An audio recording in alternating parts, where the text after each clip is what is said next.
Il est exceptionnel ce petit crack. If you believe you can fly, you can. So it was kind of inspiring me, to say I can fly today. And that's the way I rode light, like I would have wings and I could fly. Mon père, il achète beaucoup de chevaux en France. Donc, mon meilleur chevaux sont toujours des chevaux français. Compétition. But she jumped so good, and I thought, she only did one round yesterday. She jumped amazing yesterday.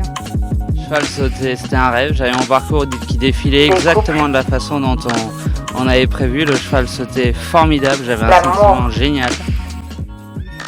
Cavale. Hello, le 12e épisode est arrivé et pour l'occasion, je suis allée à la rencontre d'une grande cavalière de saut d'obstacles. Je suis très heureuse de vous présenter cet épisode en compagnie de Margot Bost. Ce grand nom de l'équitation n'est plus à présenter.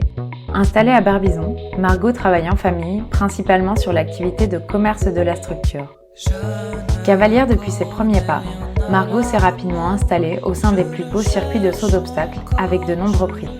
Pour ceux qui ne la connaîtraient pas encore, Margot s'est illustrée à l'échelle internationale avec de nombreuses participations et podiums, tels qu'une première place au championnat d'Europe enfants à Istanbul ou encore une première place par équipe au championnat d'Europe jeunes cavaliers en Autriche, mais aussi de nombreux classements dans les CSI 4 et 5 étoiles comme le saut Hermès, Megève ou encore Oliva. Aujourd'hui, elle brille avec son cheval As de Papigny, tout en préparant la relève avec sa toute bonne Bellissima Gravelotte. J'ai été ravie d'échanger avec Margot, qui m'a parlé avec son cœur de son histoire, des grands moments de sa vie de cavalière et surtout de ses chevaux qu'elle affectionne tant. J'ai eu beaucoup de plaisir à réaliser cet enregistrement en direct, de façon à découvrir le quotidien de Margot. Je vous souhaite de bien profiter de cet échange. Belle écoute à tous et on se retrouve après l'épisode. Bonjour Margot. Bonjour. Tout d'abord, je te remercie de m'accueillir chez toi à Barbizon, au sein de tes écuries. Donc vous avez une famille de cavaliers, votre renommée n'est plus à faire, mais aujourd'hui j'aimerais m'intéresser plus particulièrement à toi. Pourrais-tu me parler de ton parcours avant de devenir la cavalière que tu es aujourd'hui ? Alors j'ai commencé à monter à poney jusqu'à l'âge de 8 ans. Après je suis passée à cheval et là j'ai eu un cheval que j'ai gardé pendant 10 ans qui s'appelle Joyeux de Rublard, avec qui je suis championne d'Europe enfant par équipe et championne de France junior en individuel. Après en jeune cavalier j'ai eu un cheval qui s'appelait Cannes du Fregno, avec qui on est champion d'Europe jeune cavalier par équipe. Après, j'ai eu Darlon, avec qui on a fait le championnat d'Europe jeune cavalier. On est 10e en individuel. Et après, j'ai eu As de Papigny, avec qui j'ai fait des grosses épreuves, 4-5 étoiles. Et donc, dans les études, j'ai fait un BEP commerce. À 18 ans, j'ai passé mon monitorat et 2 ans après, mon DE GEPS. D'accord. Du coup, comment est-ce que tu as fait pour allier, tes études et de pouvoir avoir une vraie activité quand même de compétition ? Comment est-ce que tu faisais pour monter en parallèle des études ? J'ai de la chance d'avoir un père qui est cavalier, donc il me travaillait mes chevaux quand j'étais à l'école. Après, souvent je terminais l'école vers 5 heures, donc je pouvais monter un cheval après. Je montais le mercredi après-midi et le week-end. D'accord. Et du coup, ça a toujours été naturel pour toi de monter à poney, enfin ça s'est fait simplement. Ouais, ça s'est fait naturellement. D'accord. Qu'est-ce que ça implique de travailler en famille, et notamment sur le coaching, comme tu es coaché par ton papa, et aussi notamment étant plus jeune, est-ce que ça peut être compliqué de gérer aussi la relation familiale ? Avec mon père, on s'est toujours très bien entendu, donc le coaching, ça s'est toujours assez bien passé. Ok. Est-ce que dans ton parcours, du coup, tu as eu l'opportunité de travailler dans d'autres structures pour te former ou J'ai fait des stages chez Timothée Ansiaume quand je devais avoir 18-20 ans et ça m'a beaucoup appris. Surtout, il m'avait fait beaucoup travailler avant le championnat d'Europe jeune cavalier avec Cannes et on peut dire que ça avait bien marché. D'accord, oui, c'est sûr. Je crois que tu es maman depuis peu. Comment est-ce que tu fais pour allier ta vie de cavalière qui prend pas mal de temps et ta vie de famille ? Alors déjà, là, je mets ma fille chez la nounou pendant 4 heures le matin. Ça me permet de pouvoir monter à cheval. Et l'après-midi, je pense que c'est ma mère ou ma grand-mère qui va la garder. Ensuite, mon conjoint, il fait surtout des concours avec les jeunes chevaux. Donc le week-end, il est un peu plus libre, donc il pourra la garder. Et voilà. Ok. À présent, quelles sont les activités que tu gères sur la structure ? Sur la structure, je gère le planning de sortie des chevaux, le commerce, le coaching et la compétition. On a à peu près 80 chevaux sur la structure, une cinquantaine de chevaux de propriétaires, nos chevaux de concours et des chevaux de commerce. Je gère le travail des chevaux quotidien, donc je fais les plannings le matin. Ensuite, je monte à cheval et l'après-midi, je coach le mercredi après-midi et le week-end. D'accord. Alors, nous avons un chef d'écurie qui s'appelle Franck, qui gère l'écurie quand on est en concours. Un employé pour 10 chevaux. Mon père et Franck s'occupent du coaching. Timothée et moi, on s'occupe surtout de l'écurie de commerce. Alors notre activité principale, c'est le coaching. Donc on a une écurie de propriétaires, voilà, où on fait beaucoup de sorties en compétition. Donc on essaye de prendre les jeunes le plus tôt possible à poney et les former jusqu'à sauter 1m40, 1m45. Comment vous faites pour allier les concours des propriétaires et tes concours ? Alors souvent, moi déjà, je fais pas des concours toutes les semaines. Je fais à peu près 2 concours par mois. J'y vais seule. Et mon père, il va en concours avec les propriétaires. On a notre moniteur aussi, Franck, qui s'en occupe beaucoup. Ma sœur Kim et mon frère Timothée. Voilà. Et moi, je suis là quand même 2 week-ends par mois. Donc, on va en concours dans la région, Fontainebleau, Diverdy, La Rochette, Ozoir. Il y a quand même pas mal de concours qui sont pas trop loin pour nous. D'accord. Je crois que vous avez réorganisé l'écurie en termes de fonctionnement. Comment est-ce que ça se déroule ? Alors maintenant il y a ma sœur Kim avec son copain Thibaut qui se sont installés donc au Poney Club. On leur a construit une dizaine de box, donc avec les box qui étaient déjà existants, ça fait 20 box. Nous on a récupéré les poneys de propriétaires sur la structure avec les chevaux pour pouvoir s'en occuper un peu plus.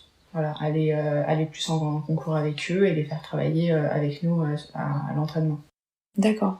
Et moi maintenant je travaille avec mon père qui est Olivier Bost, qui est le sélectionneur des jeunes, et mon frère Timothée Bost qui a 19 ans et qui vient de commencer à travailler avec nous après avoir passé son bac. Okay. Est-ce que tu peux nous parler davantage de votre activité de commerce ?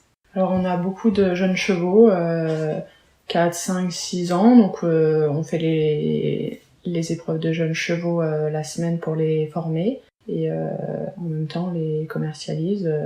On fait les épreuves de jeunes chevaux en vue de la finale et de la commercialisation. Et combien vous avez de chevaux, qui sont destinés au commerce sur la structure ? On a à peu près une dizaine de chevaux de commerce, de 4 à 10 ans. Ok, d'accord. Par rapport au travail de tes chevaux maintenant, comment est-ce que tu définis leur planning ? Et aussi, est-ce que tu as un exercice sur lequel t'aimes travailler et qui sera un peu ta base de référence ? Alors, mes chevaux, je les travaille. En gros, j'essaye de jamais faire 2 jours d'affilée la même chose. Donc, je fais trotting, travail sur le plat, saut, longe. Après, ils vont au paddock, voilà. Et un exercice que j'aime travailler, je fais beaucoup de cavaletti. Et je saute jamais très haut à la maison.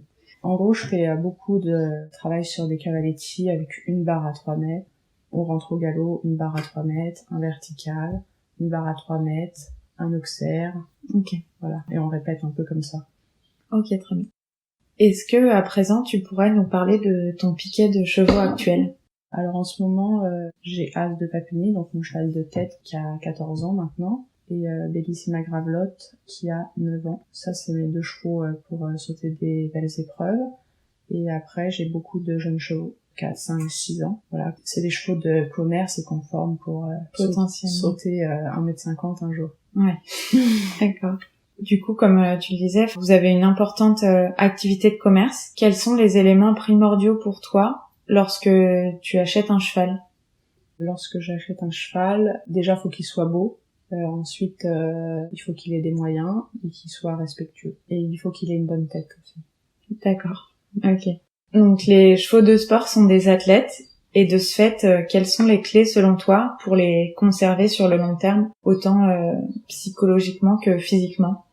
Nous, c'est vrai qu'ici, on a la chance d'avoir la forêt, donc on fait déjà beaucoup de trottines pour qu'ils soient bien en forme, qu'ils aient un bon mental. Et après, pour les garder le plus longtemps possible, on essaye de les économiser quand même et de faire des pauses, de pas faire des concours tous les week-ends.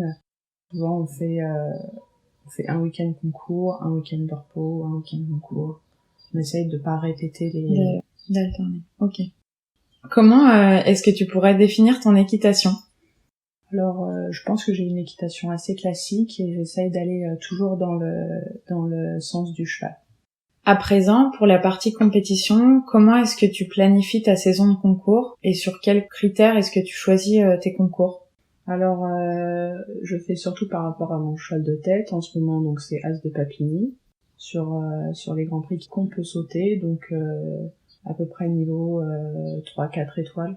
Du coup, j'essaye de débuter la saison souvent progressivement, 2, 3 étoiles, 4 étoiles, pour arriver souvent à peu près au mois de juin à Bourg-en-Bresse pour être au niveau, qui sont des beaux grands prix. Sur un plan psychologique, la compétition, c'est un contexte qui est bien particulier et on a tous des besoins différents. Quelles sont les conditions dans lesquelles tu aimes être avant une compétition? Est-ce que tu préfères être plutôt dans ta bulle ou bien conserver des interactions classiques? Alors, moi, je préfère conserver les interactions classiques. Je suis pas tellement stressée avant les compétitions. Moi, je me sens en concours depuis que je suis petite, donc le stress, j'arrive à le gérer. Je fais quand même plusieurs championnats de France, plusieurs championnats d'Europe, donc je me mets pas spécialement dans ma bulle. Je préfère faire les choses normalement, préparer mon cheval, aller voir du monde, être sur le bord pendant qu'il prépare le parcours. Ça me dérange pas du tout. Ok. Ma question suivante rejoint la précédente. Donc tu m'as dit que tu n'avais pas beaucoup de stress, mais est-ce que tu travailles avec un préparateur mental ou... Non, pas du tout. J'ai jamais travaillé avec un préparateur mental. Ok. Est-ce que tu peux nous parler à présent de ton expérience et de ton titre au championnat d'Europe jeune cavalier? Alors, c'est un championnat où j'étais très bien entourée puisque c'était Thierry Pommel qui était l'entraîneur national. C'était lui qui me coachait à la maison. Donc j'avais tiré mon père pour coach donc au championnat. Donc je me suis reposée un peu sur eux et j'ai réussi à transformer mon stress en force. D'accord. En une force. Et comment est-ce que ça se prépare un tel championnat? Déjà on a plusieurs coupes des nations à faire pendant l'année. Voilà, j'avais un cheval d'expérience qui était Cannes du Fregno, qui avait déjà sauté des gros grands prix avant moi. Et donc je le connaissais pas beaucoup, mais c'était un cheval vraiment franc avec d'énormes moyens, donc j'avais assez confiance. Voilà, on a sauté quelques coupes des nations avant, et puis après on s'est lancé au championnat d'Europe. On était assez confiants. C'était un cheval qui était volontaire, avec un grand cœur et qui donnait toujours le maximum. D'accord. Est-ce que tu pourrais nous dire quel est ton concours préféré pour des raisons qui sont les tiennes? Mon concours préféré, je pense que c'est Megève, parce que c'est vraiment un concours sympa, avec une bonne ambiance, avec le village à côté où on peut bien manger le soir. Ça, c'est quand même vraiment sympa. Et en plus, c'est un concours qui m'a toujours plutôt bien réussi. D'accord. Ok, donc ça se comprend. Je pense qu'un soutien important aussi, ça peut être les partenaires. Est-ce que tu peux nous en dire un peu plus? Alors nos partenaires, c'est Cavalleria Toscana pour les vêtements, ils font des très beaux vêtements pour les cavaliers, Kep Parlanti, CWD pour le matériel en cuir, donc selle, filet, sangle, Flexon pour les étriers qui sont des étriers personnalisables. Moi par exemple, j'ai le plancher incliné Ultra Grip, la micelle pour le matériel pour les chevaux, couverture, bande. D'accord. Est-ce que tu aurais un objet fétiche ou un rituel lors des concours? Non, pas du tout. Pas du tout. Okay. D'objet fétiche ni de rituel. D'accord. Est-ce que dans ton parcours, il y a eu, selon toi, un événement ou un élément déclencheur qui a été un déclic dans ta progression où vraiment tu as senti quelque chose? Alors déjà, quand j'étais jeune, j'ai monté le même cheval pendant 10 ans. Qui m'a beaucoup apporté, hein, vu qu'on a quand même fait jusqu'à 1m45 ensemble, mais je pense que ce qui m'a vraiment déclenché sur le haut niveau, c'est quand j'ai eu Cannes du Fregno, qui m'a permis de sauter des plus grosses épreuves et de faire le championnat d'Europe jeune cavalier. Ça m'a permis de vraiment passer un autre cap dans mon équitation. D'accord. Est-ce que, du coup, tu pourrais nous dire quel est le cheval qui a marqué ton équitation? Alors, je pense que j'ai eu 2 chevaux qui m'ont vraiment marqué, puisque j'ai eu Joyeux de Rublard quand j'étais jeune, pendant 10 ans, qui était vraiment mon cheval de cœur. Et après, on peut dire que As de Papilly, ça a quand même été mon meilleur cheval, avec qui j'ai quand même sauté des épreuves à 1m60. Un cheval qui a d'énormes moyens, qui m'a beaucoup donné. D'accord. Quel serait dans ton parcours ton plus beau souvenir? Mon plus beau souvenir, c'était le championnat d'Europe jeune cavalier. D'accord, ok. Travailler dans le milieu équestre, on sait que c'est une implication rare, mais aussi une passion très forte. Qu'est-ce qui te plaît le plus dans ton métier? Ce qui me plaît le plus, je pense que c'est de monter à cheval tous les jours. On a quand même la chance de faire, je pense, le plus beau métier. C'est vrai, non? Monter à cheval tous les jours, donc le contact avec les chevaux, voilà.